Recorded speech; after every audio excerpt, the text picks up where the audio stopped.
I'm Logan. I am the Lord of Mijiang. I am the savior of the Mijiang Church. I love it.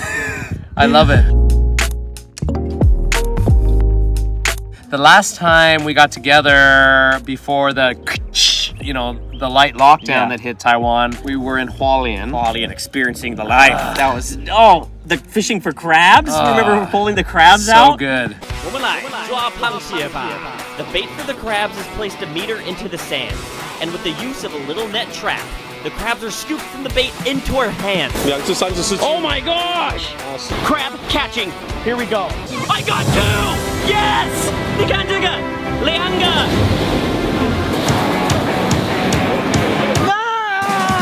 I got none. Okay. Go. Oh no! Yeah, you got 1! I got one! Kiss it. When the lockdowns came, I was very let down. I am an outdoor kind of guy. That's where my inspiration, that's where my creativity, that's where my happiness derives from. So when the lockdown came, they urged people not to go outside. Filming came to a stop. My main reason, and I made a video talking about this, is when you film with a mask, it makes a barrier between you and the camera because your smile says everything about a person. Talking is half your speech, half body language, and most of that comes from your mouth. Mm-hmm. So I feel like I couldn't connect with the camera, and all motivation was just ceased. That's exactly. It was gone. That's what I felt. I had no motivation, zero. And then for me, I don't like to film inside. I also have 2 crazy kids running around, so the logistics of having a quiet setting is also impossible. It was lightly depressed, and then from then it's kind of even lingered to now, where it's just it's affected me until now even. Agreed. It really does make some challenges for us as videographers. Very. Then, as YouTubers, our goal is to hit on hot topics. Yeah. And I guess the biggest hot topic is COVID-19. And, I did a few, but after I did a few, I was done with the topic, and I could no longer be on the trending topic. And I didn't want to continue filming that. Number 1, it wasn't my interest. Number 2, I didn't want to feed to the negative pool. And there's so much negativity, right? That was I think we're on the exact same page. In the time that you weren't able to make as many videos, what did you do to stay healthy? Well, I did a few things, but mainly exercise and diet. Hold on, you also took something else up. I think cycling. It was during that. Cycling! Right? That is the greatest sport of all time. The greatest exercise. You can see new places, you can exercise, and also during that time, I learned how to cook. I taught myself culinary art. Logan Beck, the chef. Yeah, well, at the beginning of this year, I realized I could make some of my favorite foods, and I could barely make food at all, even scrambled eggs. So I decided last year's New Year goal was to learn how to cook. Cool. So it got to the point where the last 3 months, I could open my fridge and just make a full 5-course meal just with what was in there. Found a hobby, found something I enjoyed, yeah. Okay, so you used to be a Mormon. Correct. I remember when you decided, we chatted a little bit, and I think it was a very emotional time for you, right? To decide I was a Mormon, and now I'm not sure if this life resonates with me. Yeah. And I remember watching you have your first coffee. Chugged it. I chugged it, yeah. You were like a little kid. You were like, woo, oh my God. 27 years you've been waiting for this moment. Look at the cream. Okay.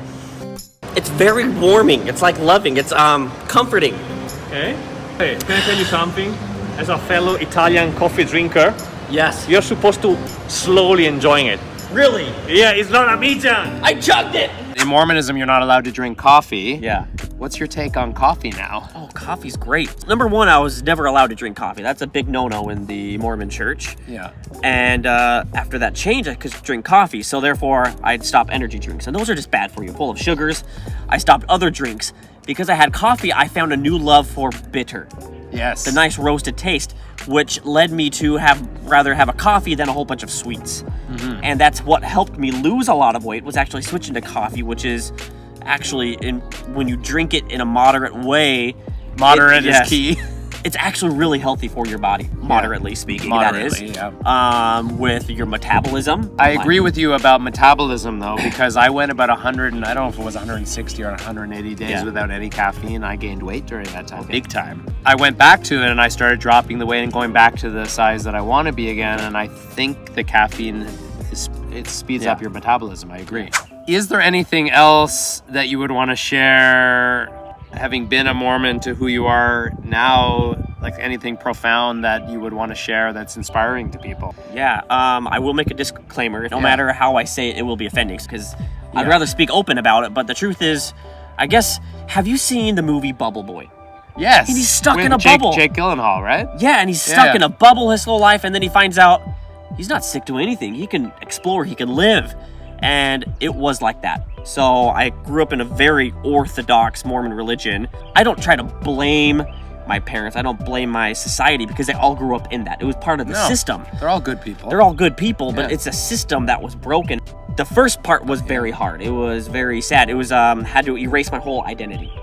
Everything that I thought was reality was a fake little script written by a man in the 18th century wanting to make some money. So everything that I thought and I believed, and I spent 2 years of my life dedicated to this.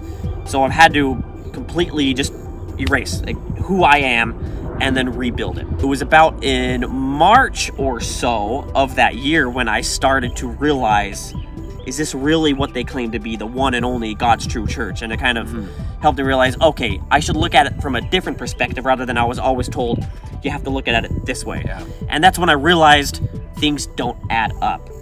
But I didn't allow myself to accept it. Because once again, I had spent my whole life, it's in my family. I know if I leave, there's gonna be lots of drama. And then of course, just I have to accept to myself that just everything I believed is fake. You know, you have to accept that you were wrong, and that's very hard to do with something so big. Just so everyone can understand, Mormonism has a belief that if you do all the right things in the Church of Mormonism, you can go to what I call VIP heaven, like the top tier of heaven. And there, families can be together forever. That is the motto. But if you apostate or you leave the church, you no longer get to be with your family forever. So by me leaving, it's just like I died for my family, because they mentally believe they will go to VIP heaven and I will no longer be there. They lost their son for an eternity because of my decision on earth. They fully 100% believe their child is gone. You can come to my heaven if you want. And then I had the time when I accepted that I was wrong. And that's kind of when I went into a depression, and then I jumped on an angry stage. Anger is an appropriate response for human beings. It's also part of healing. Yeah, and I feel like I was very vindicated in how I felt, what I acted. But then after I realized that, I decided my next stage level, of building myself. I'm now very open about the fact that I'm no longer Mormon, but I accept those that want to. I would say, however, just think and look outside the box rather than always inside on what you've been told every single day. Because every story has more than two sides. And I like you use the term people need to be tolerant of one another. You don't have to agree with how people are, and I think this is a problem in today's societies. In society, we need to accept that people have different paths, and we do not all see life the same way.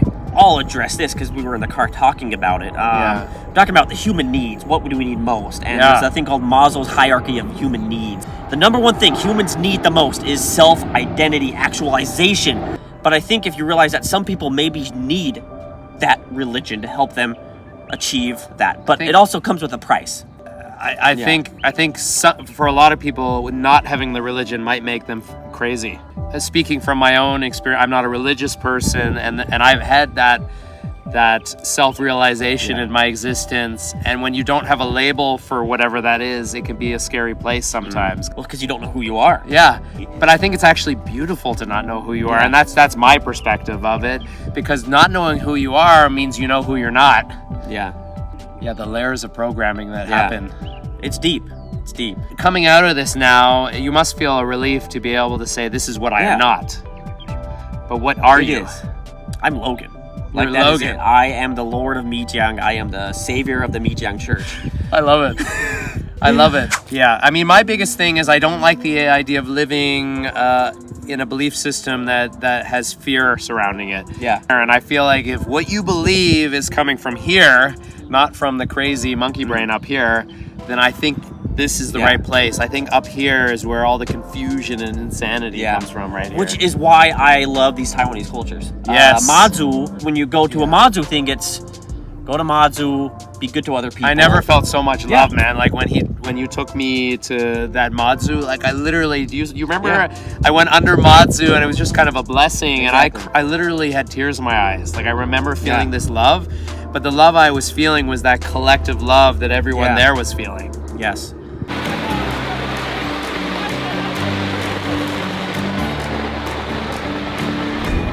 Hey! How was it, man? Can I tell you what I wish for? What? Peace and love for the whole world. That's beautiful, Cole. I actually feel emotional right now. That is beautiful, man. I don't know if I'm just caught up with the crowd or whatever. I actually feel something in my heart right now, honestly. Absolutely beautiful. Just be a good person, religion or not. I guess it's... Second disclaimer, the reason we're sharing this is not to be a bash on religions, a certain religion, but I think it's important. I went through a very hardful phase on my faith transaction, my faith crisis, in which many people will also could be experiencing. And I think it's a good learning opportunity to share this, so it's nothing negative upon one's own belief if you have your own religious, but there are many people suffering from faith crisis. So many. So it's my pleasure to share with you some of my thoughts, my pain, my experiences to help others. Whatever you believe, you should feel good about that belief. I remember being very religious, and it seemed anything anti-religious was extremely taboo. And I feel like religious people put too many taboos around their thing that it really constricts them to have a closed mind. So for us to talk about this, I feel like for so many people, we have to jump over these taboos and be careful. Yes. This should be an open topic. I've been thinking about the polarization of the world, and it makes me sad because nobody really knows 100% what's right. We got to get away from fear.